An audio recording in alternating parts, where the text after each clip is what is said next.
আমি তো সব সময় বলি, বাপ তুমি সারা রাত নারী দেখে যে মজা পাও, আল্লাহর কসম এক ইমানদার তাহাজ্জুদ নামাজে একটা সেজদা দিয়ে তার চাইতে লক্ষ কোটি গুণ বেশি মজা পায়। যারা ইবাদত করে, যারা আল্লাহর বন্দেগী করে, তুমি মনে করো না তারা নিরানন্দ, তাদের কোনো আনন্দ নাই। এমনি সেটানি মানুষ আল্লাহর ইবাদত করে, অনেক অসন্তুষ্টি নিয়ে আনি আল্লাহর বন্দেগী করে। আমরা 5 ওয়াক্ত নামাজ পড়ি অসন্তুষ্টি নিয়ে, তো তাইলে নাফরমান ছেলে পেলে, বেহায়া নারী, হারামখোর নাফরমান মনে করে তার হারামের মধ্যে তৃপ্তি। খোদার কসম হারামের মধ্যে অতৃপ্তি, হারামের মধ্যে অতৃপ্তি। হারামের মধ্যে মদে কখনো তৃপ্ত হয় না, পানিতে তৃষ্ণা মিটে যায়। নারী, ভিন নারী দেখলে কখনোই তৃপ্তি মিটে না, কিন্তু হালাল স্ত্রীতে তৃপ্তি হয়ে যায়। হ্যাঁ, এই জন্য গুনাহ তৃপ্তি দেয় না, হারাম তৃপ্তি দেয় না। আল্লাহ তাআলা যেটা হারাম করছেন সেটা তো বুঝে শুনেই করছেন। এটার মধ্যে যদি বান্দার কল্যাণই থাকতো, তিনি হারাম করলেন কেন? কথা বোঝেন নাই তো? কোরআনুল কারীমের মধ্যে আন তুহিব্বু শাইআন ওয়া হুয়া শাররুল লাকুম, আল্লাহ বলছে বান্দা মনে রেখো এমন অনেক জিনিস আছে যেটা তোমার কাছে খুব প্রিয় মনে হয়, ওয়া হুয়া শাররুল লাকুম, অথচ আমি আল্লাহ বলতেছি এটা তোমার জন্য অকল্যাণ। তোমার কাছে মনে হয় আমি এক রাইতে 30 জন নারী দেখছি, আর আরেক বেটা হুদা বউ লইয়া বইয়া রইছে। আমি তো সারা পৃথিবীর নর্তকী দেখলাম, উলঙ্গ ছবি দেখলাম, আমি না বেশি মজা পাইলাম না। আল্লাহ বলে না বান্দা, তোমার কাছে যদিও মনে হয়েছে এটা ভালো, কিন্তু এর পিছনে শাররুন লাকুম, অকল্যাণ। এটা তোমার চরিত্র নষ্ট করে, এটা তোমার আখলাক নষ্ট করে, এটা তোমার শরীরের সক্ষমতা নষ্ট করে, এটা তোমারে মানুষের চোখে ঘৃণিত করে। কোন লম্পটকে, কোন চরিত্রহীনকে পৃথিবীর কেউ 2 পয়সার কোনো মূল্য দেয় না। রাস্তার কুকুর বিড়ালের সমান মর্যাদাও দেয় না বেটা। একটা ছেলে নয়তো চ্যালেঞ্জ করে বল বেটা, দাঁড়া এখন, বেনামাজি নাফরমান, তোরে কেউ সম্মান করছে জীবনে, কেউ ইজ্জত করে ভালোবাসছে, মহব্বত করে বুকে টেনে নিছে, বল তুই বেটা। তোর সামান্য কিছু দুশ্চরিত্র লম্পট ছাড়া তোরে কেউ ডাক দিছে বেটা, তুই কম বল বেটা। যে হুজুর আমারে, আমি সারা রাত নারী ছবি দেখি আর পরও মানুষ আমারে আদর করছে, কেডা? সে ধরো আমরা দুসাই, তোমারে কে আদর করছে? কে তোমারে সম্মান করে? কে তোমারে দেখলে বলে আহা ছেলেটা কতটা ভালো?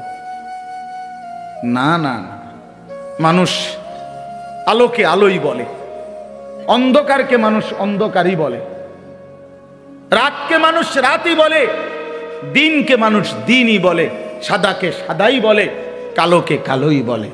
অতএব বাটপার সিটার রে মানুষ বাটপার সিটারই করে। হ্যাঁ, আমনে সুদখোর, আমনের মানুষে দেখলে গো মাশাআল্লাহ জোনায়েদ বাগদাদি না ও, হ্যাঁ বাইজিদ বুস্তামি স্বাস্থ্য ভাই না যায় ওটা, মানুষে ব্যাককল, হ্যাঁ মানুষে চিরা খায়, আমনে হুদা ভাত খায়। মানুষে বাটপার রে বাটপার হিসাবে চেনে, সিটার রে সিটার হিসাবে চেনে, মানুষ ইমানদারকে ইমানদার হিসাবে চেনে। মানুষের চোখ ভুল হয় না।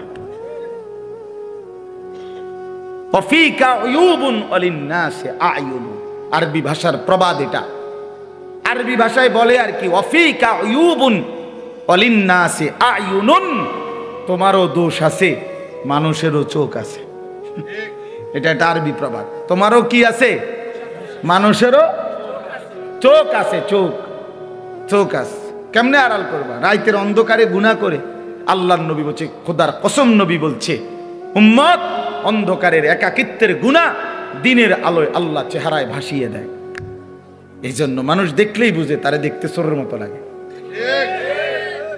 কিরে তারে দেখতে দি ফুটটা ঘরের মতো মনে হয়, হ্যাঁ তার তো গতিবিধি সন্দেহজনক, তারে দি বাবা ঘরের মতো না মনে হয়।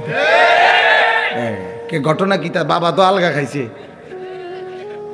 কথা বোঝে না। বাবা তো খাইছে কি গোপনে, গোপনে খাইছে না তো, তো এখন বুঝা যায় কেমনে?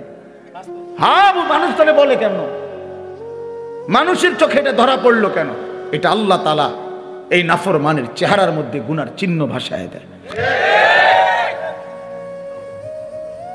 এজন্য বাবা, তোমরা যারা নামাজ পড়ো না, আমি দাঁড় করাই দেই। আমি তো এখন দাঁড় করাইতে পারবো এখানে। তোমরা যারা নামাজ পড়ো না, এই অসভ্যদেরকে তো আমি এখন দাঁড়াইতে পারবো। বেনামাজি তো অসভ্য, বেনামাজি তো নির্লজ্জ, বেনামাজি তো বেহায়া, বেনামাজি তো হাইওয়ান, বেনামাজি তো জানোয়ার, বেনামাজির জিন্দেগি তো কুত্তার জিন্দেগি। কোরআন শরীফে বলছে, কোরআন শরীফ, ওয়াত্তাবাআ হাওয়াহু ফামাসালুহু কামাসালিল কালব। আল্লাহ বলছে, মনের ইচ্ছা মতো যে চলে তার উদাহরণ কুত্তার মতো। কোরআন শরীফের আয়াত। হ্যাঁ হ্যাঁ, মনে রাখো বাবা, যার কপালে সেজদা নাই, তোমার জীবন কুত্তার জীবন, কুত্তার জিন্দেগি, কুত্তার জিন্দেগি।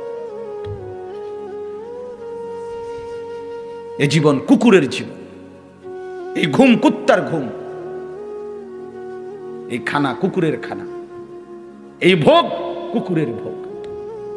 কুকুর যেমন লজ্জা শরম নাই, যত্র তত্র তার জেনা ব্যভিচার করে, তোমারও কোনো লজ্জা শরম নাই। যাকেই দেখো তাকেই দেখতে মন চায়। এই জীবন কুকুরের জীবন। কোরআন শরীফ আল্লাহ বলছে, ফামাসালুহু কামাসালিল কালব। কালব অর্থ কি? কুকুর। কুকুর, কালবুন অর্থ কুকুর। আল্লাহ আমাদেরকে বুঝ দান করেন।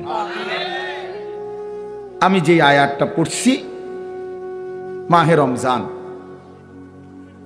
আমাদের সামনে রমজান, আর মাত্র 18-19 দিন, 10 তারিখ আজকে চলে গেছে। তাহলে পহেলা মার্চ যদি রমজান হয় 18 দিন, 2 মার্চ যদি রমজান হয় 19 দিন। এই 18 থেকে 19 দিন আমাদের সামনে আর বাকি। মাহে রমজান, মাহে রমজান। এক মুমিনের যদি ফিকির করো, বাপ, আমি এতগুলো কথা শক্ত বলছি, এতগুলো কথা কঠিন করে বলছি বাবা, এবার যদি আমরা ফিকির করি, না আসলেই আমি কেন জানোয়ার হব, আমি কুকুর হব কেন? আমি মুসলমান, আমার একটা আত্মমর্যাদা আছে বাবা, আমার একটা আত্মসম্মান আছে, আমার একজন আল্লাহ আছে, আমার একজন নবী আছে, আমার একটা মা আছে, আমার একজন বাবা আছে। আমি মারে কেন বেইজ্জতি করব? বাবারে কেন অপমান করব? আল্লাহকে কেন অবহেলা করব? এতটুকু যদি ভাবনা হয়, নিজেদের জীবন যদি ইমানের জীবন, মুসলমানের জীবন আমার মনে পড়ে, তো সেই জীবন গড়ে তোলার, সাজিয়ে তোলার সর্বশ্রেষ্ঠ মৌসুম, সিজন মাহে রমজান। রমজান মানে ভিন্ন মাস, রমজান মানে আলাদা মাস, রমজান মানে আখিরাতের মাস, রমজান মাসে প্রস্তুতির মাস, রমজান মানে মেহনতের মাস, রমজান মানে আল্লাহর মাঝে নিজেকে হারিয়ে ফেলার মাস। এটাই মাহে রমজান। আর যারা ইমানদার ভাইয়া, যাদের কবর আখিরাত মনে আছে, যারা পরকালকে বিশ্বাস করে, দিবা নিশি জাহান্নামের ভয়ে যারা কাঁদে, যারা জান্নাতের আশা করে, খোদার কসম তাদের কাছে রমজান সর্বশ্রেষ্ঠ মাস। সারা বছর আমরা কিতাবে পড়ছি, আল্লাহর প্রিয় বান্দারা, আল্লাহর নেক বান্দারা সারা বছর দিলে দিলে অপেক্ষা করতেন, আল্লাহ আরেকটা রমজান হায়াত দেন, আরেকটা রমজান হায়াত দেন, আরেকটা রমজান, আরেকবার সবে কদর পেতে চাই, আরেকবার ইতিকাফ করতে চাই, আরেকবার মাওলা তারাবি পড়তে চাই, আরেকবার 70 গুণ নেকি সব কিছুতে আমি অর্জন করতে চাই। আমার আরেকবার সুযোগ দেন। আমার আখিরাত লম্বা মাওলা, আমার পরকাল লম্বা, অতএব আমাকে আরেকটু সুযোগ দেন।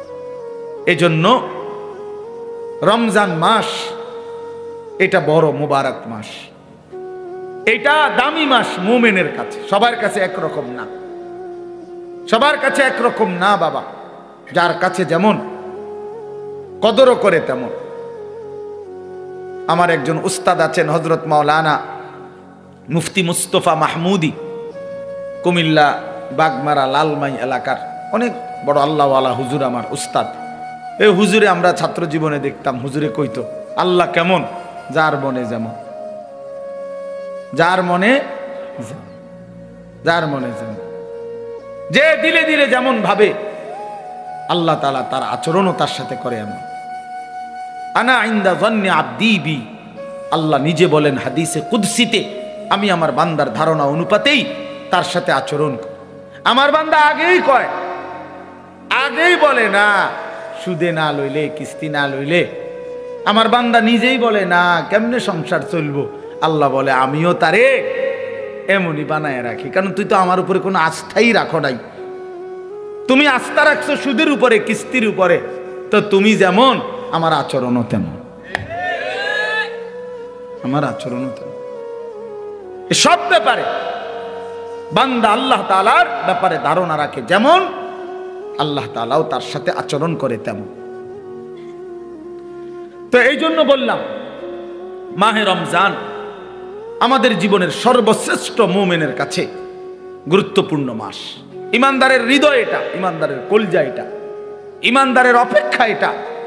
আমাদের প্রিয় নবী সাল্লাল্লাহু আলাইহি ওয়াসাল্লাম একটানা 2 মাস লাগাতার আল্লাহর কাছে রমজান ভিক্ষা চাইতেন।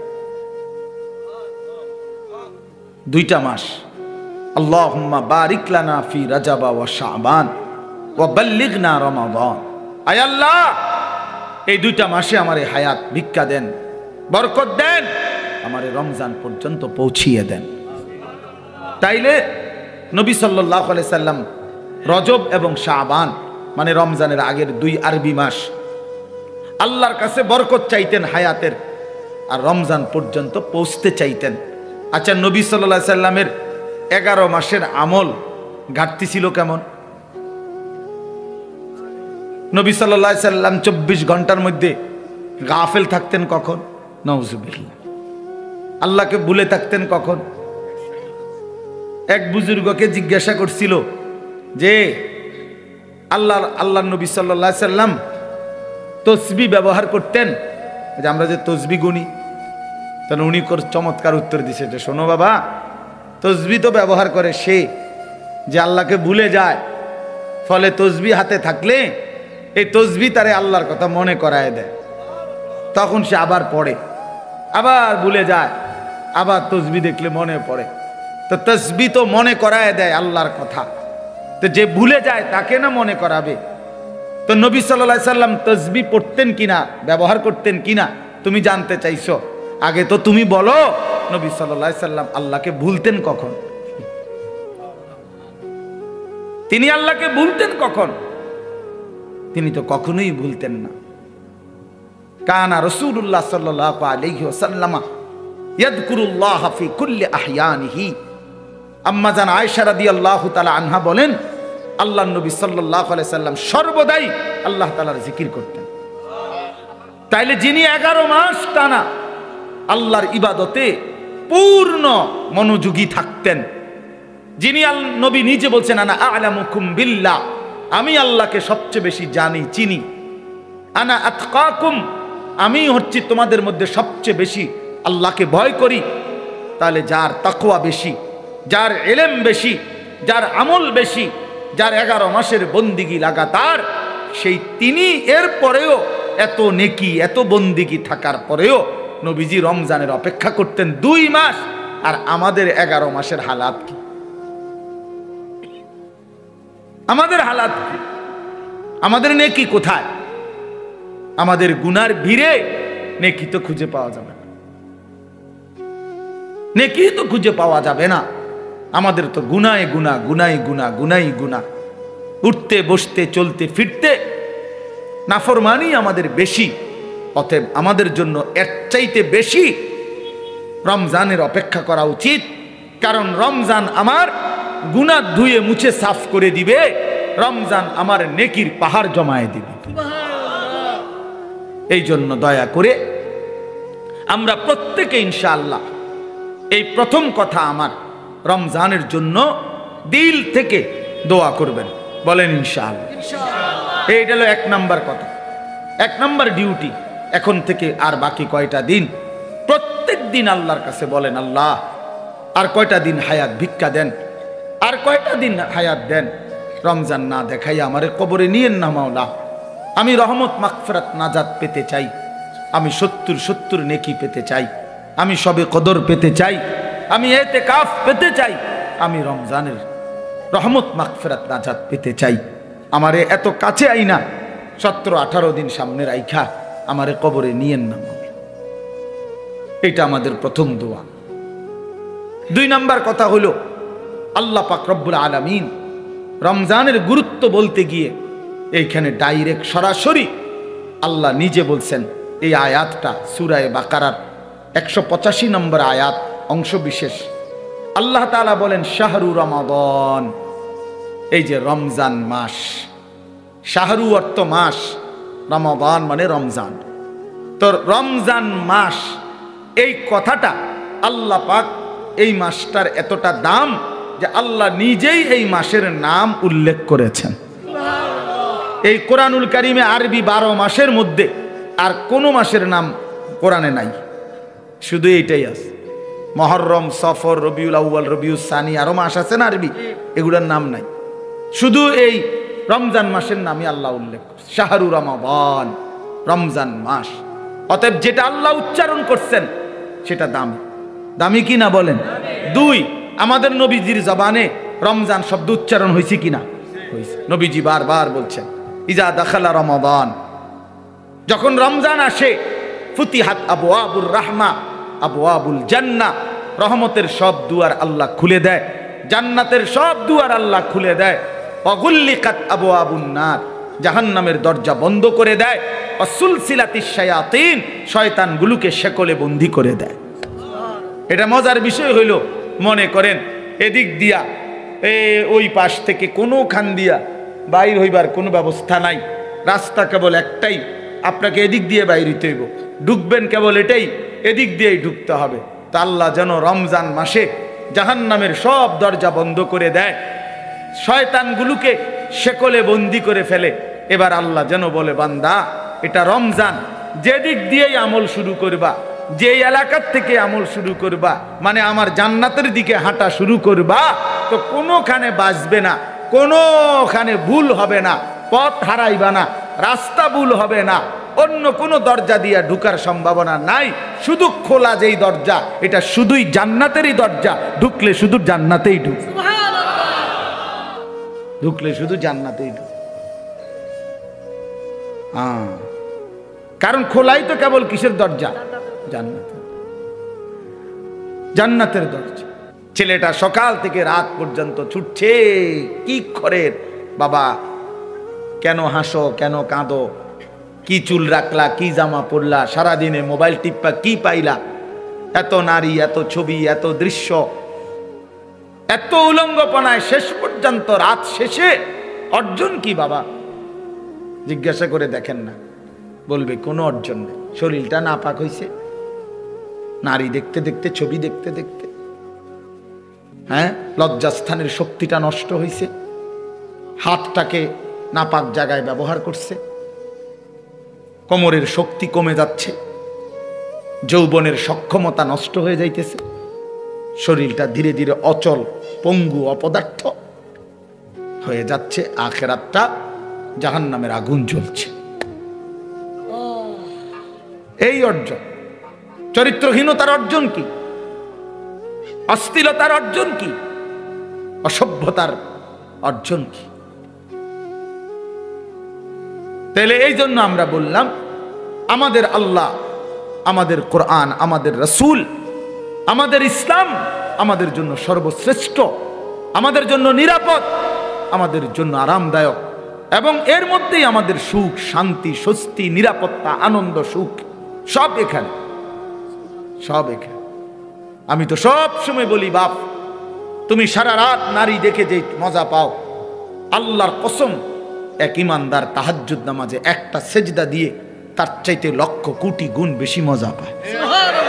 যারা ইবাদত করে, যারা আল্লাহর বন্দেগী করে, তুমি মনে করো না তারা নিরানন্দ, তাদের কোনো আনন্দ নাই, এমনি সেটানি মানুষ আল্লাহর ইবাদত করে, অনের অসন্তুষ্টি নিয়ে আনি আল্লাহর বন্দিগি করে। আমরা 5 ওয়াক্ত নামাজ পড়ি অসন্তুষ্টি নিয়ে, হ্যাঁ?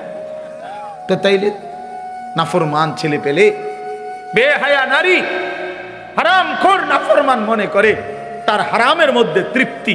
খোদার কসম, হারামের মধ্যে অতৃপ্তি, হারামের মধ্যে অতৃপ্তি। হারামের মধ্যে মদে কখনো তৃপ্ত হয় না, পানিতে তৃষ্ণা মিটে যায়। নারী, ভিন নারী দেখলে কখনোই তৃপ্তি মিটে না, কিন্তু হালাল স্ত্রীতে তৃপ্তি হয়ে যায়। হ্যাঁ, এই জন্য গুনাহ তৃপ্তি দেয় না, হারাম তৃপ্তি দেয় না। আল্লাহ তাআলা যেটা হারাম করছেন সেটা তো বুঝে শুনেই করছেন। এটার মধ্যে যদি বান্দার কল্যাণই থাকতো, তিনি হারাম করলেন কেন? আমি যদি আমার খামখেয়ালির উপরেই থাকি, তাহলে পরিবর্তন হবে কিভাবে? আমি যদি আমার অবহেলা, অমনোযোগিতার মধ্যেই থাকি, তাই তো হবে না। একটা জগ, বালতি, গ্লাস, এটা যদি উল্টা করে রাখে, তো এইবার এটার উপরে আটলান্টিক মহাসাগরের সবগুলো পানি দিলেও তো এটা পুড়বে না, কারণ এটা তো উল্টো। আল্লাহ নবী সাল্লাল্লাহু আলাইহি ওয়াসাল্লাম বলছেন, এটা হাদিসের মধ্যে আছে, কিছু মানুষের দিল কালকুজে মিরবাদান, উল্টা গ্লাসের মতো, উল্টা জগের মতো। যে যার দিল উল্টে গেছে, যার কলিজা উল্টে গেছে, ফলে আর এর মধ্যে কোনো কথাই আসর করে না। আল্লাহর কথা, কোরআনের কথা, নবী সাল্লাল্লাহু আলাইহি সাল্লামের কথা কোনো প্রভাব ফেলে না, কোনো অনুভূতিই জাগে না। কারণ আসলে জাগবে কোথায়? দিল তো উল্টে গেছে। এজন্য হাদিসের মধ্যে আছে, আল্লাহর নবী সাল্লাল্লাহু আলাইহি ওয়াসাল্লাম 5 ওয়াক্ত নামাজের পরে নবীজি বিশেষ যেই দোয়াগুলো করতেন, এর মধ্যে একটা দোয়া এটা, ইয়া মুকাল্লিবাল কুলুব সাব্বিত কলবি আলা দীনিকা। এটার অর্থ হলো, আপনারা এদিকে তাকান, ওরা এত জনেরই ঠিক করে পারতেন না, যা আছে জায়গা তাই, আর কি জায়গা বানাইবো বেটারা, খালাস। আপনারা যারা বসছেন, আপনারা মনোযোগ, ওনারা কেমনে বসবে এটা ওনারা চিন্তা করেন। চলেন ভাই, সবাই রে ঠিক করতে গেলে, ঘুষাইতে গেলে সময়টা আসবে কোত্থেকে? আমি এতক্ষণ সময় থাকবো না এখানে। এই জন্য আপনারা মনোযোগ দেন। ওই ভাইরা ইন্তেজামওয়ালারা আছে, স্বেচ্ছাসেবক আছে, ওরা ফিকির করুক কি করতে পারে। না হয়তো আগামী বছর শুনবো, এরা এবছর যাই ঘুমাই যাক, কি করা। তো আল্লাহ নবী সাল্লাল্লাহু আলাইহি ওয়াসাল্লাম বলছেন, দোয়া করতেন, ইয়া মুকাল্লিবাল কুলুব সাব্বিত কলবি আলা দীনিক। হে অন্তরসমূহের পরিবর্তনকারী, হে অন্তরসমূহের পরিবর্তনকারী আল্লাহ, আপনি আমার অন্তর, আমার কলব আপনার দ্বীনের উপরে মজবুত রাখেন। এজন্য নবী সাল্লাল্লাহু আলাইহি ওয়াসাল্লাম বলছেন হাদিসের মধ্যে, ইন্না কুলুবাল ইবাদ বাইনা ইসবাআইন মিন আসাবি'ir রহমান ইউকাল্লিবুহু কাইফা ইয়াশা। নিশ্চয়ই বান্দার অন্তর আল্লাহ পাকের কুদরতি 2 আঙ্গুলের মাঝে, এরকম 2 আঙ্গুলের মাঝে। আর সেই কলব, অন্তর, আল্লাহ তাআলা ইউকাল্লিবুহু কাইফা ইয়াশা, যেভাবে ইচ্ছা সেভাবে উলট পালট করতে পারেন। এজন্য আল্লাহ পাক যদি দিল বদলে দেয়, উল্টে দেয়, তো আর কোনো দিন হেদায়েতের রাস্তা সে পাবে না, আর কোনো দিন আলোর পথ পাবে না। দুনিয়া ভোগ করতে পারবে জন্তু জানোয়ারের মতো, হাইওয়ান কুকুরের মতো, কিন্তু আলোর সন্ধান, কল্যাণের সন্ধান, নিজের ভালো, নিজের কর্তব্য, নিজের করণীয়, কোন পথে হেদায়েত, কোন পথে কল্যাণ, কোন পথে আলো, সেটা আর মিলবে না। কোরআন শরীফে আছে, ওয়ামান ইউদলিলিল্লাহু ফামা লাহু মিন হাদ। আল্লাহ বলেন, আল্লাহ যাকে পথভ্রষ্ট করে দেন, তাকে আর কোথাও কোনো পথ প্রদর্শক নাই। সে আর কোথাও রাহবার মিলবে না। ফামান লাম ইয়াজআলিল্লাহু লাহু নূরান ফামা লাহু মিন নূর। ছেলেরা মনোযোগ দিয়ে শোনো বাপ, অল্প সময় কথা বলবো আমি। আল্লাহ তাআলা বলেন, আল্লাহর আলো যে পেল না, ফামা লাহু মিন নূর, তার জন্য আর কোথাও কোনো আলো নাই। আল্লাহর আলো থেকে বঞ্চিত তো সব জায়গায় তার জন্য অন্ধকার।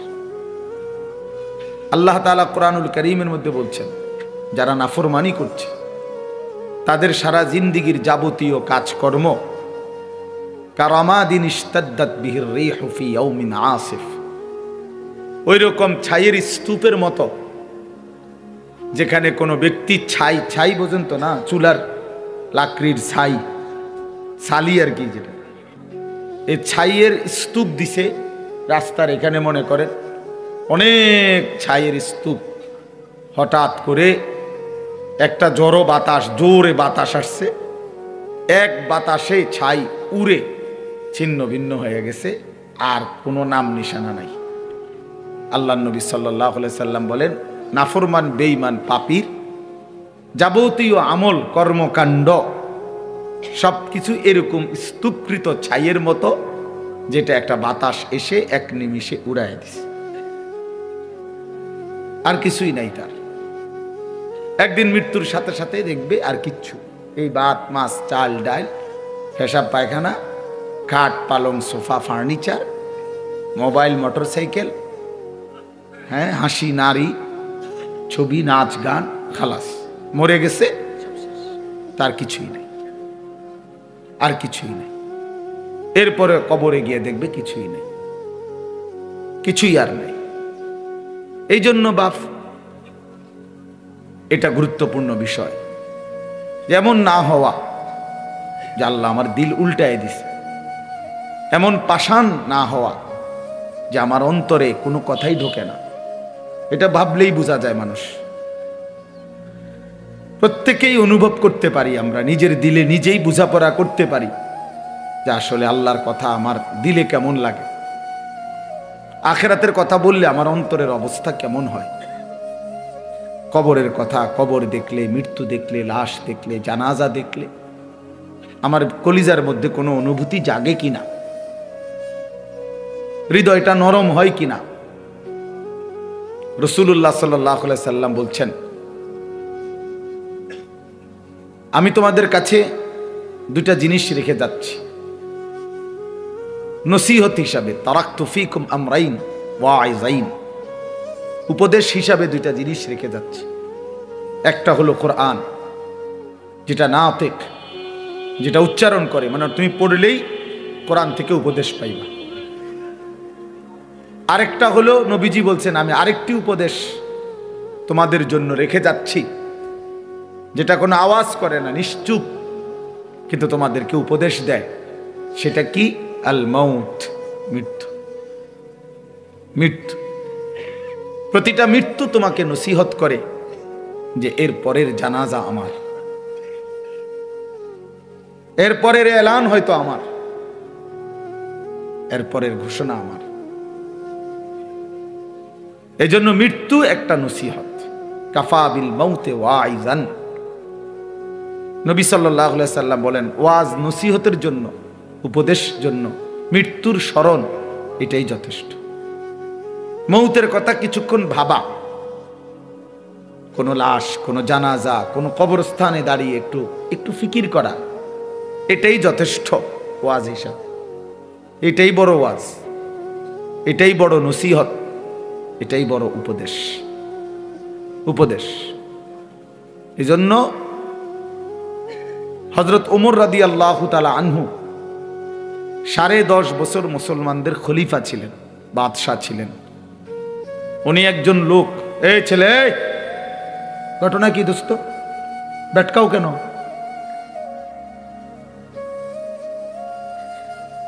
ফাজলামি করলে চলে যাও, আরো দুজন মানুষের জায়গা দাও, বেটারা কষ্ট করে দাঁড়ায় রইছে। কি ভাবছো দোস্ত? এর খামখেয়ালির জায়গা না। চেনো না আমারে, কোনো সময় দেখছো না? দুষ্টামি করো না, রসিকতা আমি পছন্দ করি না বাপ। তোমারে আমি তো এখতিয়ার দিছি, যে তুমি চলে যাও, কোনো অসুবিধা কি আমার? আমি বাস্তবিক অর্থ শ্রোতা গুণী না, এটা সবাই জানে। আজকে 22 বছর 21 বছরের জীবনে আমি কম হোক বেশি হোক আমার এতে কোনো আপত্তি নেই, আসলেই না, আমি এটা কোনো বিষয় মনে করি না। জনপ্রিয় অজনপ্রিয় এটি কোনো কথা না, বুঝেন না? এটা কোনো কথা না। একারে 10 কোটি মানুষ আমার চিনছে, তো কি আমার কবর রাজা মা, বুঝেন না? আমরা তো আর কি, আরে চিনলেই কি আর না চিনলেই কি, আমার আল্লাহ আমারে মাফ করবে কিনা এটা হলো আমার চিন্তা। আপনি একারে সারা বাংলাদেশ আমার মাথা তালগি দিয়ে নিলে কি এরপরে কি আমি কি হবে এতে? তাইলে এটা কোনো কথা না, এটা কোনো বিষয়ই না, এটা কোনো মূল বিষয় না। লোক হইছে লোক হয় নাই এইটা কোনো আলোচ্য বিষয় না। আল্লাহর কথা বলতে পারা এটাই সৌভাগ্য, শুনতে পারা এটাই সৌভাগ্য, আয়োজন করতে পারা এটাই সৌভাগ্য। কয়জনের জন্য কয়জনে শুনছি, কয়জনের বলছি, এত কিছু আমার দরকার। আল্লাহর কথা বলতে থাকা, যেখানে সুযোগ হয়, যতক্ষণ সুযোগ হয়, উপরে নিচে এখানে সেখানে দুয়ারে দুয়ারে বলতে থাকা। এবং আল্লাহর পথে যত ব্যথা, যত বেদনা, যত দুঃখ, যত অপমান, যত লাঞ্ছনা, সব সয়ে যাওয়া। कभी आरश पर कभी फरश पर, कभी उनके दर कभी दर बदर, गमे आशिकी तेरा शुक्रिया, मैं कहां कहां से गुजर गया। আল্লাহর পথে সব বেদনা, সব অপমান, আল্লাহ তবুও তোমার শুকরিয়া, তোমার কথা বলতে গিয়েই বেজ্জতি হয়েছি, অসুবিধা কি?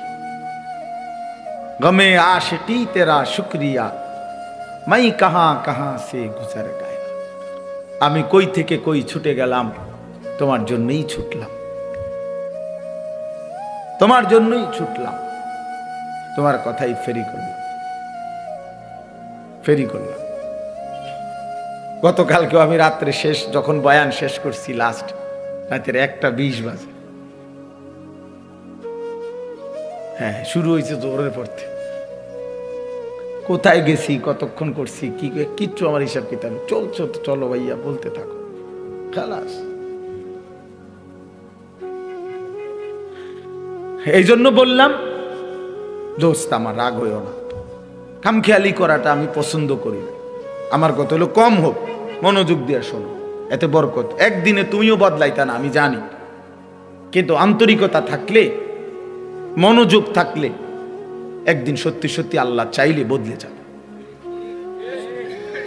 100 খুনের আসামি আল্লাহর ওলি হইছে, বেশ্যা পতিতা নারী সেও আল্লাহর ওলি হইছে, তুমি হইতা না কেন?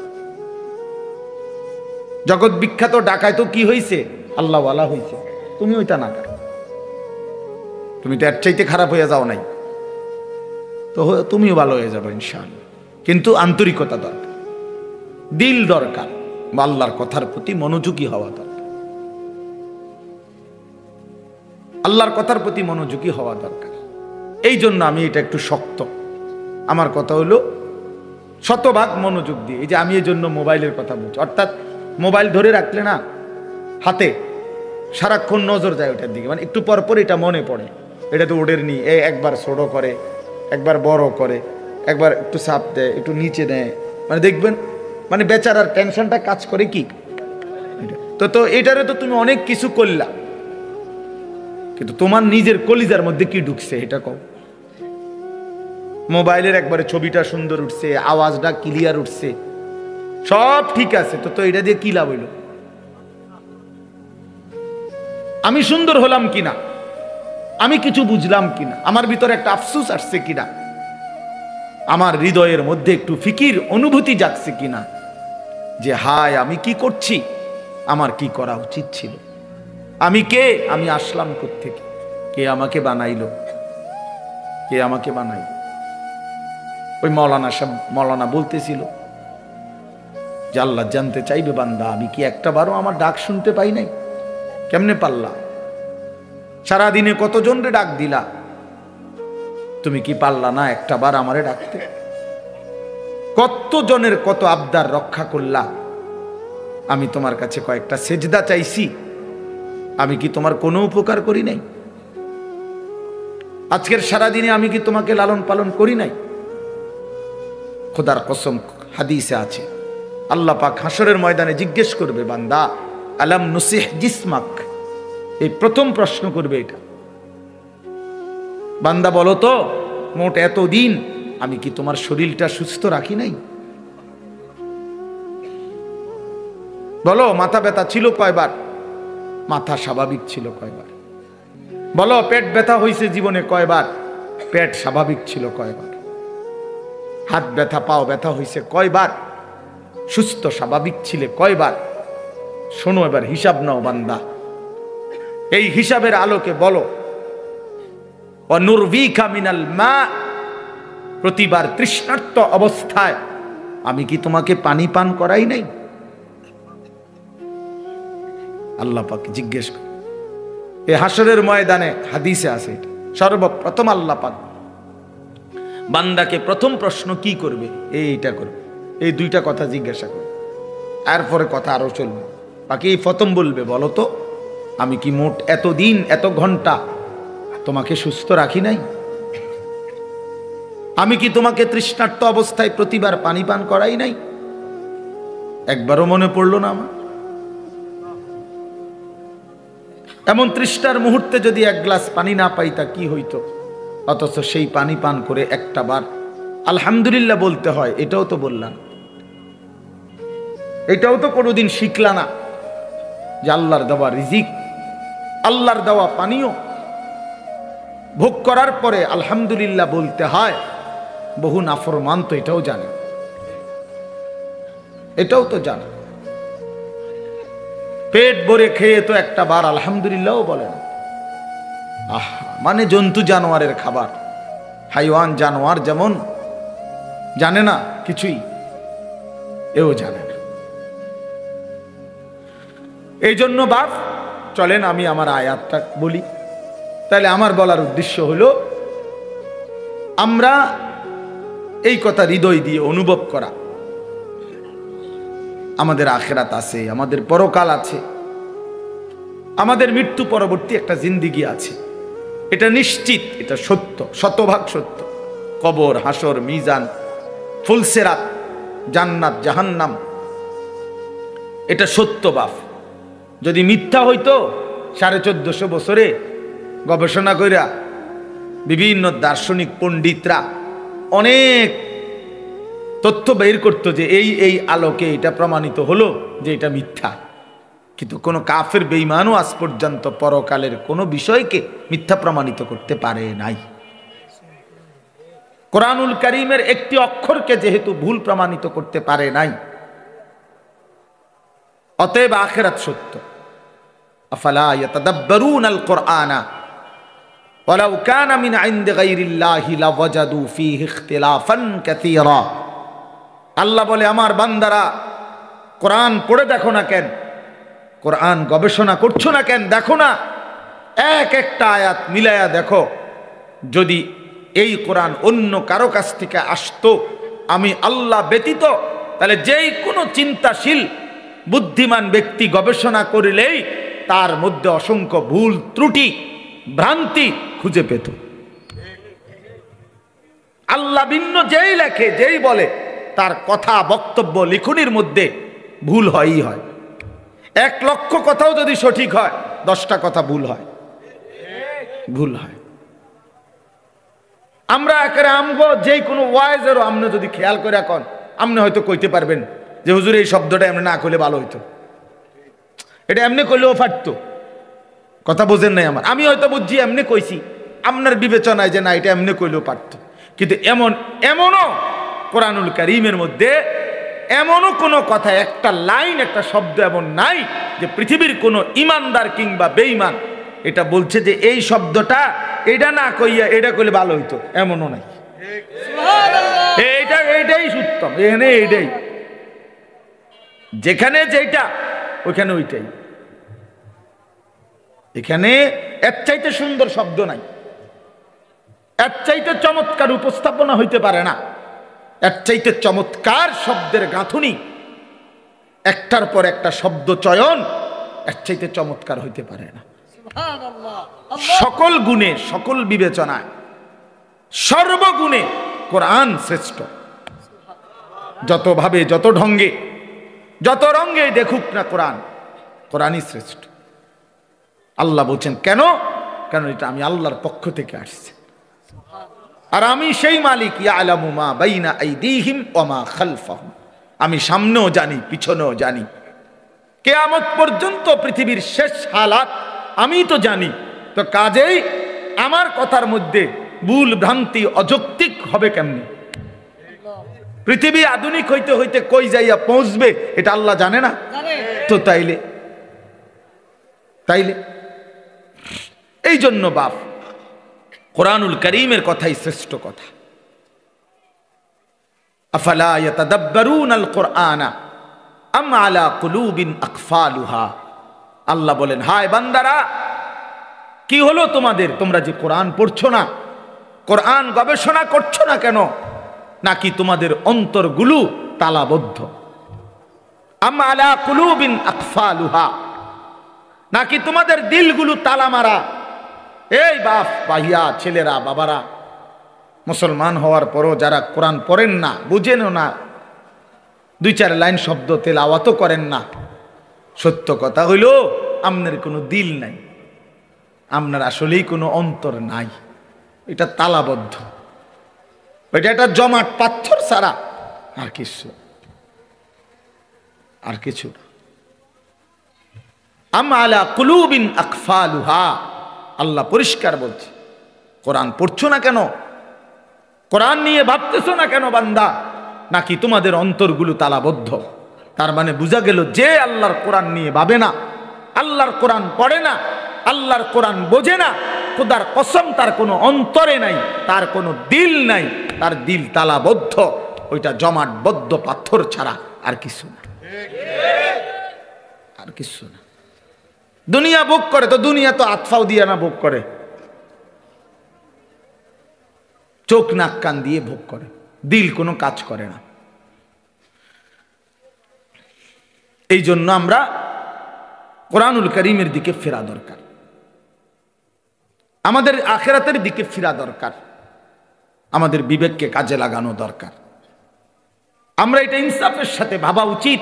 প্রিয় ভাই আমার, বন্ধু আমার, ছেলেরা আমার, বাবারা আমার, বাস্তবিক অর্থে আমাদের সবকিছু সুন্দর ছিল, আমরা সব সুন্দর, সব শ্রেষ্ঠ রেখে একেবারেই অসুন্দর, অযৌক্তিক, ফালতুর পিছনে আমরা জীবনটা শেষ করে দিচ্ছি।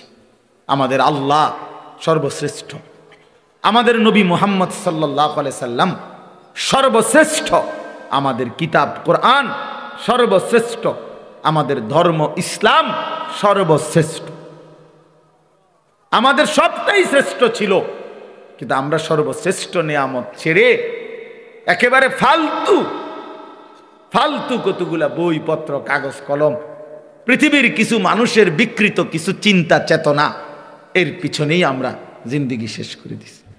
ছেলেটা সকাল থেকে রাত পর্যন্ত ছুটছে, কি করে বাবা, কেন হাসো, কেন কাঁদো, কি চুল রাখলা, কি জামা পরলা, সারাদিনে মোবাইল টিপ্পা কি পাইলা, এত নারী, এত ছবি, এত দৃশ্য, এত উলঙ্গপনায় শেষ পর্যন্ত রাত শেষে অর্জন কি বাবা? জিজ্ঞাসা করে দেখেন না, বলবে কোনো অর্জন নেই। শরীরটা নাপাক হইছে, নারী দেখতে দেখতে, ছবি দেখতে দেখতে, হ্যাঁ, লজ্জাস্থানের শক্তিটা নষ্ট হয়েছে, হাতটাকে নাপাক জায়গায় ব্যবহার করছে, কোমরের শক্তি কমে যাচ্ছে, যৌবনের সক্ষমতা নষ্ট হয়ে যাইতেছে, শরীরটা ধীরে ধীরে অচল, পঙ্গু, অপদার্থ হয়ে যাচ্ছে, আখিরাতটা জাহান্নামের আগুন জ্বলছে। এই অর্জন, চরিত্রহীনতার অর্জন কি? অশ্লীলতার অর্জন কি? অসভ্যতার অর্জন কি? তাহলে এই জন্য আমরা বললাম, আমাদের আল্লাহ, আমাদের কোরআন, আমাদের রাসূল, আমাদের ইসলাম আমাদের জন্য সর্বশ্রেষ্ঠ, আমাদের জন্য নিরাপদ, আমাদের জন্য আরামদায়ক, এবং এর মধ্যেই আমাদের সুখ, শান্তি, স্বস্তি, নিরাপত্তা, আনন্দ, সুখ সব এখানে, সব এখানে। আমি তো সব সময় বলি, বাপ তুমি সারা রাত নারী দেখে যে মজা পাও, আল্লাহর কসম এক ইমানদার তাহাজ্জুদ নামাজে একটা সেজদা দিয়ে তার চাইতে লক্ষ কোটি গুণ বেশি মজা পায়। যারা ইবাদত করে, যারা আল্লাহর বন্দেগী করে, তুমি মনে করো না তারা নিরানন্দ, তাদের কোনো আনন্দ নাই। এমনি সেটানি মানুষ আল্লাহর ইবাদত করে, অনের অসন্তুষ্টি নিয়ে আনি আল্লাহর বন্দেগী করে। আমরা 5 ওয়াক্ত নামাজ পড়ি অসন্তুষ্টি নিয়ে, তো তাইলে নাফরমান ছেলে পেলে, বেহায়া নারী, হারামখোর নাফরমান মনে করে তার হারামের মধ্যে তৃপ্তি। খোদার কসম হারামের মধ্যে অতৃপ্তি, হারামের মধ্যে অতৃপ্তি। হারামের মধ্যে মদে কখনো তৃপ্ত হয় না, পানিতে তৃষ্ণা মিটে যায়। নারী, ভিন নারী দেখলে কখনোই তৃপ্তি মিটে না, কিন্তু হালাল স্ত্রীতে তৃপ্তি হয়ে যায়। হ্যাঁ, এই জন্য গুনাহ তৃপ্তি দেয় না, হারাম তৃপ্তি দেয় না। আল্লাহ তাআলা যেটা হারাম করছেন সেটা তো বুঝে শুনেই করছেন। এটার মধ্যে যদি বান্দার কল্যাণই থাকতো, তিনি হারাম করলেন কেন? কথা বোঝেন নাই তো? কোরআনুল কারীমের মধ্যে আন তুহিব্বু শাইআন ওয়া হুয়া শাররুল লাকুম, আল্লাহ বলছে বান্দা মনে রেখো এমন অনেক জিনিস আছে যেটা তোমার কাছে খুব প্রিয় মনে হয়, ওয়া হুয়া শাররুল লাকুম, অথচ আমি আল্লাহ বলতেছি এটা তোমার জন্য অকল্যাণ। তোমার কাছে মনে হয় আমি এক রাইতে 30 জন নারী দেখছি, আর আরেক বেটা হুদা বউ লইয়া বইয়া রইছে। আমি তো সারা পৃথিবীর নর্তকী দেখলাম, উলঙ্গ ছবি দেখলাম, আমি না বেশি মজা পাইলাম না। আল্লাহ বলে না বান্দা, তোমার কাছে যদিও মনে হয়েছে এটা ভালো, কিন্তু এর পিছনে শাররুন লাকুম, অকল্যাণ। এটা তোমার চরিত্র নষ্ট করে, এটা তোমার আখলাক নষ্ট করে, এটা তোমার শরীরের সক্ষমতা নষ্ট করে, এটা তোমারে মানুষের চোখে ঘৃণিত করে। কোন লম্পটকে, কোন চরিত্রহীনকে পৃথিবীর কেউ 2 পয়সার কোনো মূল্য দেয় না। রাস্তার কুকুর বিড়ালের সমান মর্যাদাও দেয় না বেটা। একটা ছেলে নয়তো চ্যালেঞ্জ করে বল বেটা, দাঁড়া এখন, বেনামাজি নাফরমান, তোরে কেউ সম্মান করছে জীবনে, কেউ ইজ্জত করে ভালোবাসছে, মহব্বত করে বুকে টেনে নিছে, বল তুই বেটা। তোর সামান্য কিছু দুশ্চরিত্র লম্পট ছাড়া তোরে কেউ ডাক দিছে বেটা, তুই কম বল বেটা। যে হুজুর আমারে, আমি সারা রাত নারী ছবি দেখি আর পরও মানুষ আমারে আদর করছে, কেডা? সে ধারো আমরা দুসাই, তোমারে কে আদর করছে? কে তোমারে সম্মান করে? কে তোমারে দেখলে বলে আহা ছেলেটা কতটা ভালো? না না না, মানুষ আলোকে আলোই বলে, অন্ধকারকে মানুষ অন্ধকারই বলে, রাতকে মানুষ রাতই বলে, দিনকে মানুষ দিনই বলে, সাদাকে সাদাই বলে, কালোকে কালোই বলে। অতএব বাটপার সিটার রে মানুষ বাটপার সিটারই কয়। হ্যাঁ, আমনে সুদখোর, আমনের মানুষে দেখলে গো মাশাআল্লাহ জোনায়েদ বাগদাদি না ও, হ্যাঁ বাইজিদ বুস্তামি স্বাস্থ্য ভাই না যায় ওটা, মানুষে ব্যাককল, হ্যাঁ মানুষে চিরা খায়, আমনে হুদা ভাত খায়। মানুষে বাটপার রে বাটপার হিসাবেই চেনে, সিটার রে সিটার হিসাবেই চেনে, মানুষ ইমানদারকে ইমানদার হিসাবেই চেনে। মানুষের চোখ ভুল হয় না।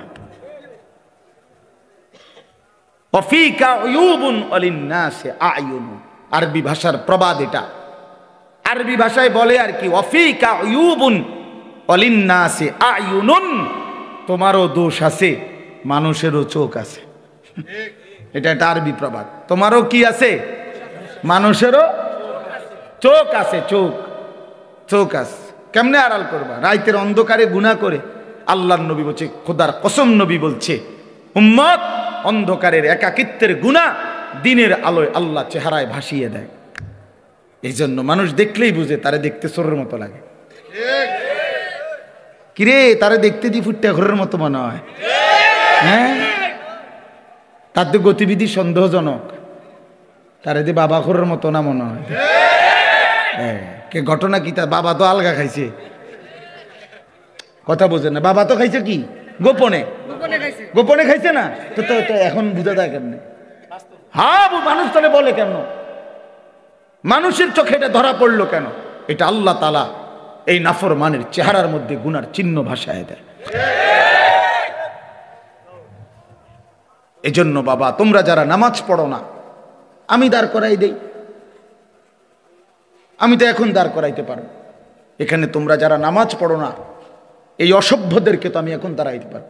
বেনামাজি তো অসভ্য,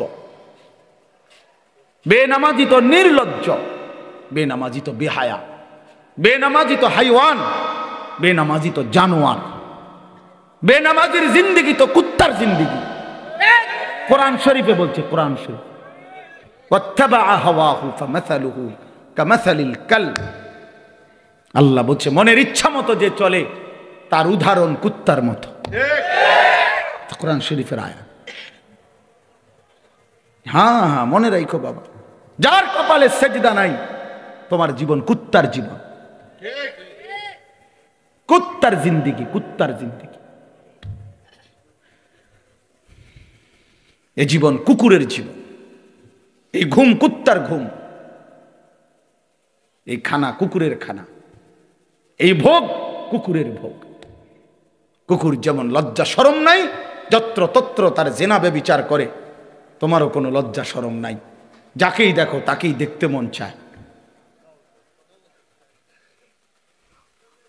এ জীবন কুকুরের জীবন। কোরআন শরীফ আল্লাহ বলছে ফামাসালুহু কামাসালিল কালব। কালব অর্থ কি? কুকুর। কুকুর, কালবুন অর্থ কুকুর। আল্লাহ আমাদেরকে বুঝ দান করেন। আমি যে আয়াতটা পড়ছি, মাহে রমজান, আমাদের সামনে রমজান, আর মাত্র 18-19 দিন, 10 তারিখ আজকে চলে গেছে। তাহলে পহেলা মার্চ যদি রমজান হয় 18 দিন, 2 মার্চ যদি রমজান হয় 19 দিন। এই 18 থেকে 19 দিন আমাদের সামনে আর বাকি। মাহে রমজান, মাহে রমজান। এক মুমিনের যদি ফিকির করো, বাপ আমি এতগুলো কথা শক্ত বলছি, এতগুলো কথা কঠিন করে বলছি বাবা, এবার যদি আমরা ফিকির করি, না আসলেই আমি কেন জানোয়ার হব, আমি কুকুর হব কেন? আমি মুসলমান, আমার একটা আত্মমর্যাদা আছে বাবা, আমার একটা আত্মসম্মান আছে, আমার একজন আল্লাহ আছে, আমার একজন নবী আছে, আমার একটা মা আছে, আমার একজন বাবা আছে। আমি মারে কেন বেইজ্জতি করব? বাবারে কেন অপমান করব? আল্লাহকে কেন অবহেলা করব? এতটুকু যদি ভাবনা হয়, নিজেদের জীবন যদি ইমানের জীবন, মুসলমানের জীবন আমার মনে পড়ে, তো সেই জীবন গড়ে তোলার, সাজিয়ে তোলার সর্বশ্রেষ্ঠ মৌসুম, সিজন মাহে রমজান। রমজান মানে ভিন্ন মাস, রমজান মানে আলাদা মাস, রমজান মানে আখিরাতের মাস, রমজান মাসে প্রস্তুতির মাস, রমজান মানে মেহনতের মাস, রমজান মানে আল্লাহর মাঝে নিজেকে হারিয়ে ফেলার মাস। এটাই মাহে রমজান। আর যারা ইমানদার ভাইয়া, যাদের কবর আখিরাত মনে আছে, যারা পরকালকে বিশ্বাস করে, দিবা নিশি জাহান্নামের ভয়ে যারা কাঁদে, যারা জান্নাতের আশা করে, খোদার কসম তাদের কাছে রমজান সর্বশ্রেষ্ঠ মাস। সারা বছর আমরা কিতাবে পড়ছি, আল্লাহর প্রিয় বান্দারা, আল্লাহর নেক বান্দারা সারা বছর দিলে দিলে অপেক্ষা করতেন, আল্লাহ আরেকটা রমজান হায়াত দেন, আরেকটা রমজান হায়াত দেন, আরেকটা রমজান, আরেকবার সবে কদর পেতে চাই, আরেকবার এতেকাফ করতে চাই, আরেকবার মাওলা তারাবি পড়তে চাই, আরেকবার 70 গুণ নেকি সব কিছুতে আমি অর্জন করতে চাই। আমার আরেকবার সুযোগ দেন। আমার আখিরাত লম্বা মাওলা, আমার পরকাল লম্বা, অতএব আমাকে আরেকটু সুযোগ দেন। এজন্য রমজান মাস এটা বড় মুবারক মাস, এটা দামি মাস মুমিনের কাছে। সবার কাছে একরকম না, সবার কাছে একরকম না বাবা। যার কাছে যেমন কদরও করে তেমন। আমার একজন উস্তাদ আছেন হযরত মাওলানা মুফতি মুস্তফা মাহমুদি, কুমিল্লা বাগমারা লালমাই এলাকার অনেক বড় আল্লাহওয়ালা হুজুর, আমার উস্তাদ।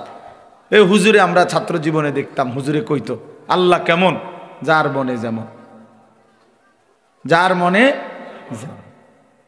মনে যেমন, যে দিলে দিলে যেমন ভাবে আল্লাহ তাআলা তার আচরণও তার সাথে করে এমন।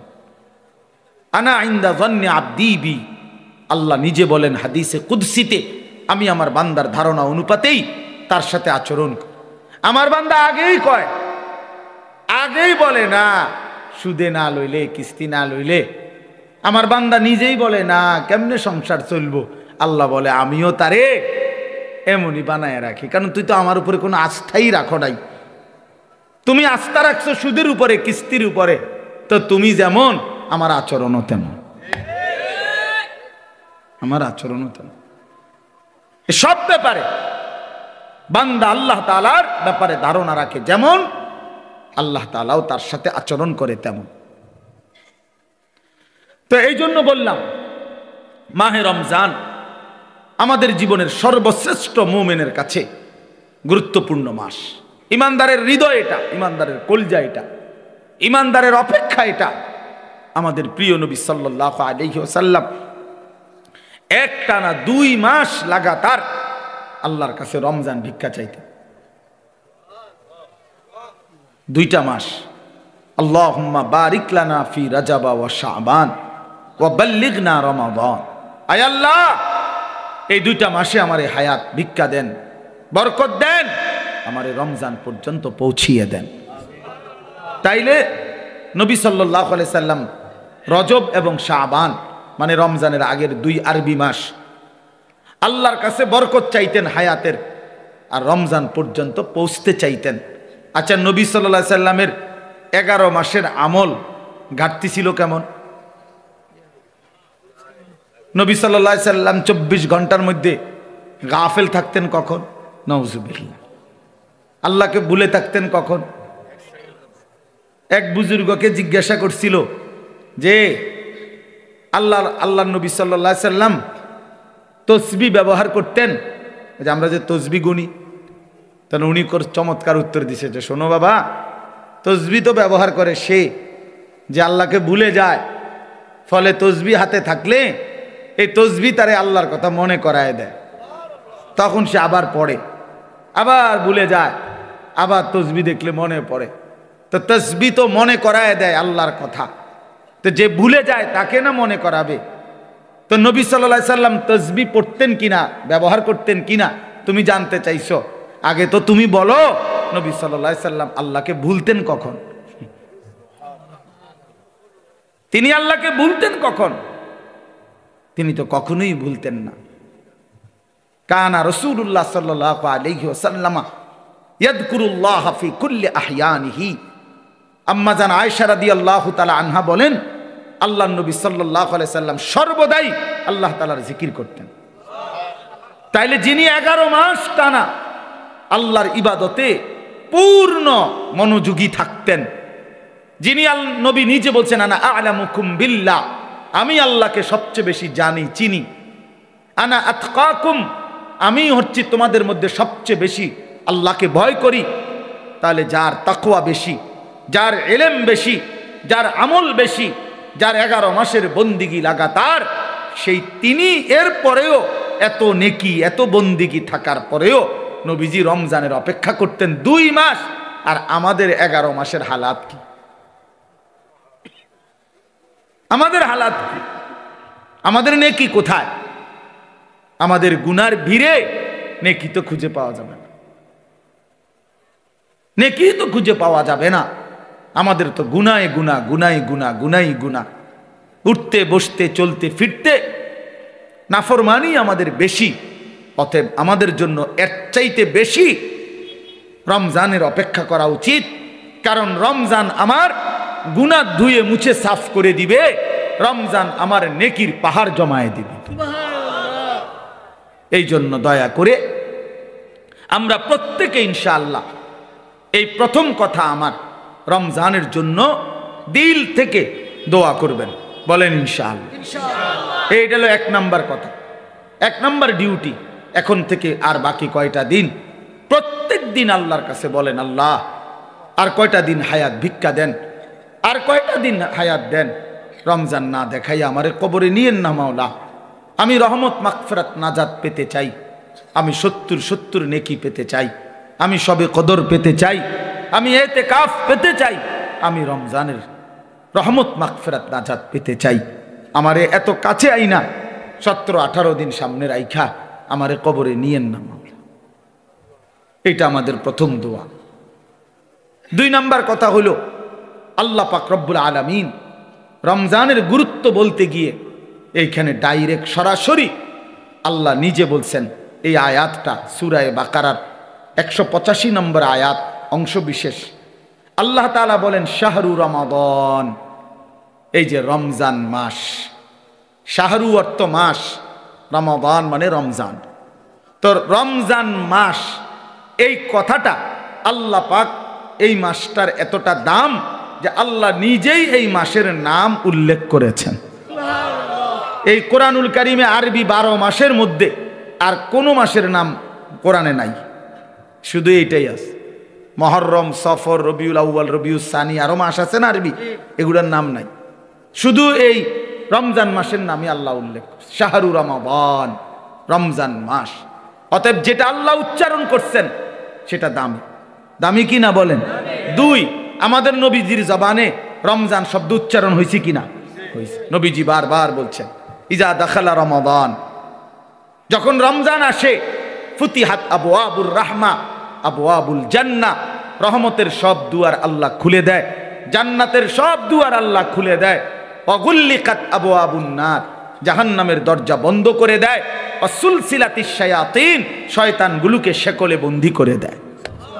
এটা মজার বিষয় হইল, মনে করেন এদিক দিয়া ওই পাশ থেকে কোনো খান দিয়া বাইর হইবার কোনো ব্যবস্থা নাই, রাস্তা কেবল একটাই, আপনাকে এদিক দিয়ে বাইর হইতে হইব, ঢুকবেন কেবল এটাই, এদিক দিয়েই ঢুকতে হবে। তা আল্লাহ যেন রমজান মাসে জাহান্নামের সব দরজা বন্ধ করে দেয়, শয়তানগুলোকে শেকলে বন্দি করে ফেলে। এবার আল্লাহ যেন বলে, বান্দা এটা রমজান, যেদিক দিয়েই আমল শুরু করবা, যে এলাকার থেকে আমল শুরু করবা, মানে আমার জান্নাতের দিকে হাঁটা শুরু করবা, তো কোনোখানে বাঁচবে না, কোনোখানে ভুল হবে না, পথ হারাইবা না, রাস্তা ভুল হবে না, অন্য কোনো দরজা দিয়ে ঢুকার সম্ভাবনা নাই। শুধু খোলা যেই দরজা, এটা শুধুই জান্নাতেরই দরজা, ঢুকলে শুধু জান্নাতেই ঢুক, ঢুকলে শুধু জান্নাতেই ঢুক। কারণ খোলাই তো কেবল কিসের দরজা? জান্নাতের, জান্নাতের দরজা। এজন্য রমজানে যদি কেউ ইবাদতে লাগে, বন্দিগিতে লেগে যায়, আল্লাহর হুকুম পালন, তো আল্লাহ তাআলা বলেন মাস শেষে শুধু কেবল জান্নাতেই ঢুকবা, জান্নাতেই ঢুকবা, জান্নাতেই ঢুকবা, জান্নাতেই ঢুকবা। তাহলে নবী সাল্লাল্লাহু আলাইহি ওয়াসাল্লাম রমজান মাসের নাম রমজান উল্লেখ করছেন। মান কামা রমাদান, মান সামা রমাদান, এই রমজান শব্দটি আল্লাহ নবী বারবার উল্লেখ করছেন, বারবার উল্লেখ করেছেন। তাহলে যেই নাম আল্লাহ উল্লেখ করছেন, যেই নাম নবীজি উল্লেখ করছেন, তাহলে এটা নিঃসন্দেহে দামি কিনা বলেন? অতএব রমজান মাস আল্লাহর কাছে যেহেতু প্রিয়, রমজান মাস নবীর কাছে যেহেতু প্রিয়, আমি মোমেনের কাছেও রমজান প্রিয়। যা আমার আল্লাহর প্রিয় তা আমারও প্রিয়, যা আমার নবীর প্রিয় তা আমারও কি প্রিয়। এটা হলো এক। এবার আল্লাহ তাআলা রমজানের বৈশিষ্ট্য বলতেছে, আল্লাযী উনজিলা ফীহিল কোরআন, রমজান এটা সেই মাস যেই মাসে আমি আমার শ্রেষ্ঠতম কালাম কোরআন নাজিল করেছি। তাহলে রমজান মাস সেই মাস যেই মাসে কোরআন নাজিল হয়েছে। তাহলে রমজান কোরআন, রমজান কোরআন, এটা একদম কাগজের এই পিঠো পিঠ, এই পিঠে যদি লেখা থাকে রমজান, ওই পিঠে দেখা যাবে লেখা আছে কোরআন। কোরআন, রমজান আর কোরআন, অর্থাৎ রমজান মানে কোরআনের মাস, কোরআনের মাস। রমজানটাকে মনে করেন মেহমানের সামনে ট্রের মধ্যে করে 10 আইটেমের ছোট ছোট বাটিতে তরকারি দিছে, দিয়া উপরে একটা সুন্দর কাপড় দিয়ে মখমলের ঢেকে দিছে সবগুলোর উপরে, সবটি বাটির উপরে। তো আল্লাহ তাআলা যেন এই রমজান মাসটাকে কতগুলো ইবাদত দিয়ে সাজিয়েছেন। যেমন রোজা, এটা একটা ইবাদত। ইফতার, এটা একটা ইবাদত।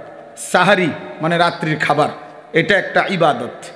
20 রাকাত তারাবি, এটা একটা ইবাদত। তারপরে শেষ দশকে এতেকাফ মসজিদে, এটা একটা ইবাদত।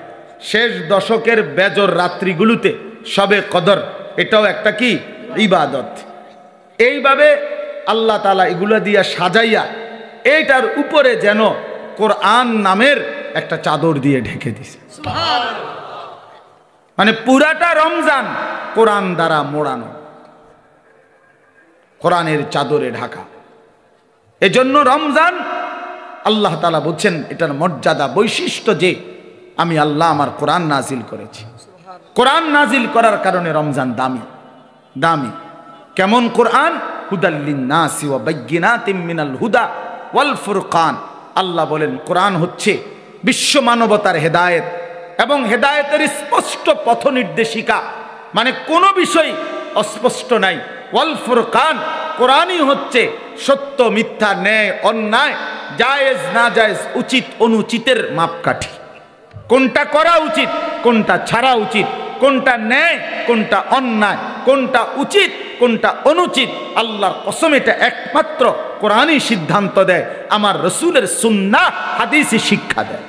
এজন্য কোরআন সুন্নাহ থেকে যে বঞ্চিত, কোরআনের জ্ঞান যে পায় নাই, রসুলের হাদিস যে শিখে নাই, আল্লাহর কসম সে ন্যায় অন্যায় চিনতেই পারে না। কোরআনবিহীন সভ্য হয় না, কোরআনবিহীন আখলাক হয় না, হতেই পারে না। পৃথিবীর আর কোনো বই দিয়া হবে না, হালাল হারাম বুঝবে না। পরে তো উচ্চ শিক্ষিত, কথা তো বলে শুদ্ধ, রেজাল্টও খুব ভালো, শব্দ উচ্চারণ চমৎকার, কিন্তু আজকে 5 বছর একটা মেয়ের সাথে সম্পর্ক, হাঁটে চলে মেয়ের সাথে, এটা যে হারাম এইটাও তার আন্দাজের মধ্যেই নাই। কারণ কোরআনের জ্ঞান না থাকার কারণে, কোরআন না থাকার কারণে হালাল হারামের পার্থক্য বুঝার অন্য কোনো জ্ঞান তার কাছে নাই। এই জন্য কোরআনই একমাত্র মানুষকে ন্যায় অন্যায় শেখায়। ওয়াল ফুরকান। আমরা চ্যালেঞ্জ করলাম, আমি চ্যালেঞ্জ করলাম, তোমরা ছেলেরা যারা স্কুলে পড়ো, কলেজে পড়ো, ইউনিভার্সিটিতে পড়ো, প্রিয় বন্ধু চলো সিদ্ধান্ত নিয়ে তুমি দেখাও যে কোরআনের মতো আরেকটি কিতাব বই আছে যেখানে সত্য মিথ্যা, আলো অন্ধকার, ন্যায় অন্যায়, হালাল হারাম শিখায়। আমার জীবনের করণীয় কি, বর্জনীয় কি, আমার জীবনের উচিত কি, অনুচিত কি, আমি কি করা উচিত, আমি কি বর্জন করা উচিত, এটা শিখায় এমন কোনো বই আল্লাহর জমিনে নাই কোরআনবিহীন, হাদিসবিহীন, নবীর তরিকাবিহীন নাই। এটা নাই, হইতে পারে না। আমরা পড়ছি জেনারেল লাইন, আমি তো কুমিল্লা ভিক্টোরিয়া কলেজ থেকে মাস্টার্স পাস করছি, জেনারেল লাইনের পুরা পড়ালেখা করছি, সায়েন্স বিজ্ঞান বিভাগ থেকে তো এসএসসি পাস করছি, বিজ্ঞান পড়ছি আমি। অতএব বলো ভাইয়া, ভালো রেজাল্ট করছি আলহামদুলিল্লাহ, সব রেজাল্ট ভালো। তাহলে এই জন্য বললাম আল্লাহর কোরআন থেকে বঞ্চিত এই রমজানের সামনে আলোচনায় এটা আল্লাহর জন্য উল্লেখ করছে, বান্দা সর্বশ্রেষ্ঠ মাসে সর্বশ্রেষ্ঠ কিতাব কোরআন আমি নাজিল করেছি। তাইলে মানুষ হলো সর্বশ্রেষ্ঠ আল্লাহর সৃষ্টি, কোরআন হলো সর্বশ্রেষ্ঠ কিতাব, রমজান হলো সর্বশ্রেষ্ঠ মাস।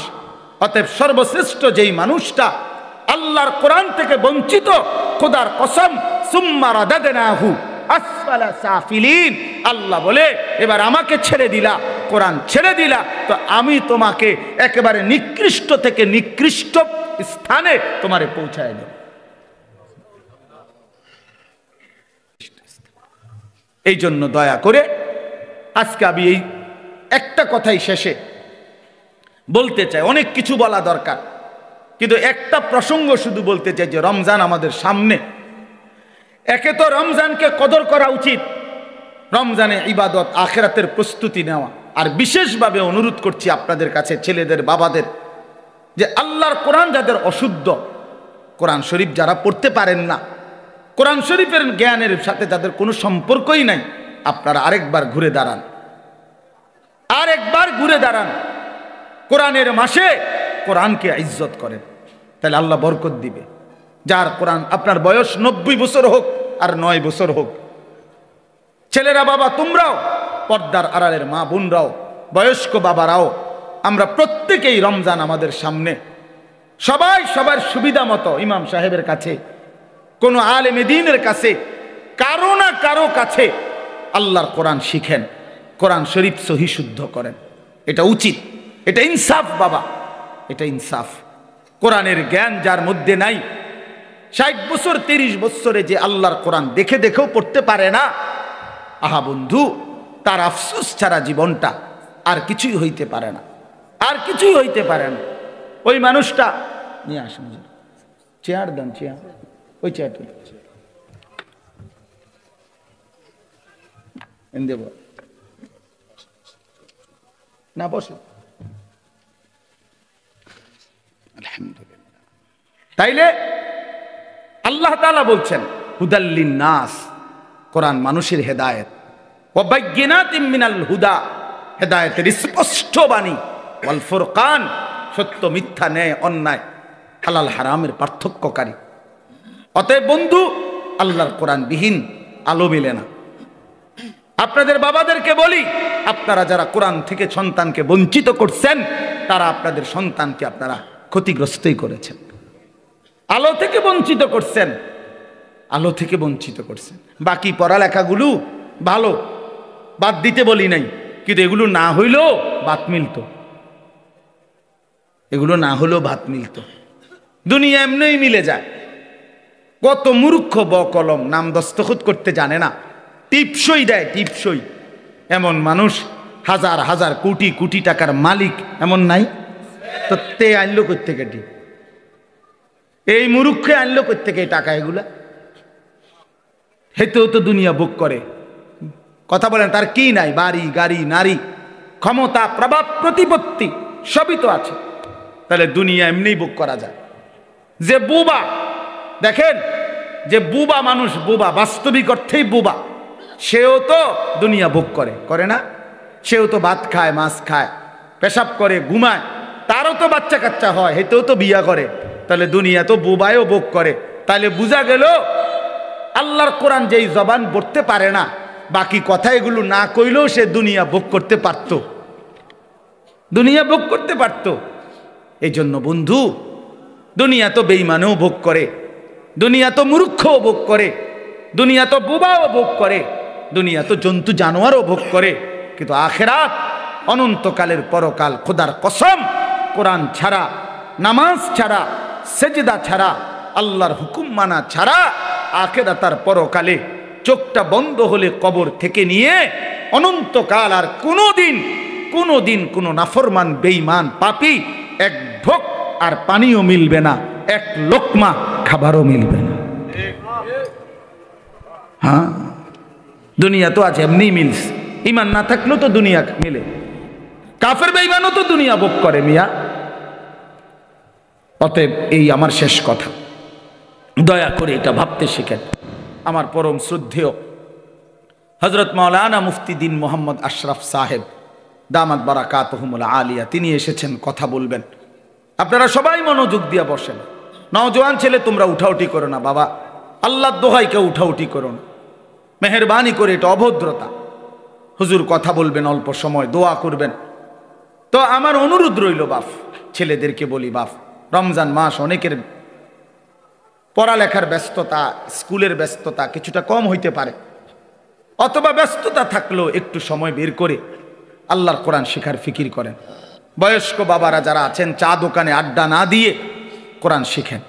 মা বোনদেরকে বলেন আল্লাহর কোরআন শিখতে, তাইলে রমজানের কদর হবে, রমজানের সম্মান জানানো হবে। কোরআনের মাসে কোরআনকে আমি স্বাগত জানাইলাম। আল্লাহর নবী সাল্লাল্লাহু আলাইহি সাল্লাম বলছেন, শেষ কথা হইল, নবীজি বলছেন, আল্লাযী ইয়াকরাউল কুরআনা ওয়া হুয়া মাহিরুন বিহি মা'আস সাফারাতিল কিরাবিল বারারা। আল্লাহর নবী সাল্লাল্লাহু আলাইহি সাল্লাম বলেন যে বিশুদ্ধভাবে, সুন্দরভাবে আল্লাহর কোরআন পড়তে পারে, পড়তে থাকে, সে নেককার পুত পবিত্র সম্মানিত ফেরেশতাদের সাথী হবে। আর ওয়াল্লাযী ইয়াকরাউল কুরআনা ওয়া হুয়া ইয়াতাতাউ ফীহি ফালাহু আজরান। নবীজি কি সুন্দর কথা বলছে। নবীজি বলছে আর যারা কোরআন পড়তে গিয়ে ঠেকে, মানে ঠেকা পড়ে, কষ্ট হয়, বেচারা নতুন শিখছে, নতুন শিখতেছে, ঠেকা ভাঙ্গা খুব কষ্ট করে পড়তেছে, শিখতেছে। আল্লাহর নবী বলেন ফালাহু আজরান, আমি নবী বললাম আমার সেই বান্দা সেই উম্মতের জন্য প্রতি অক্ষরে অক্ষরে দ্বিগুণ নেকি, ডাবল নেকি দেওয়া হবে। এক তো কোরআন পড়লা, আরেক তো কষ্ট সত্ত্বেও কষ্ট করে উচ্চারণ করার চেষ্টা করলাম। অতএব নতুন করে শিখে যদি কষ্ট করেন তা আপনি ঠকবেন না, বরং দ্বিগুণ নেকি পাবেন ইনশাআল্লাহ। এজন্য আমরা প্রত্যেকেই এবারে রমজানে চেষ্টা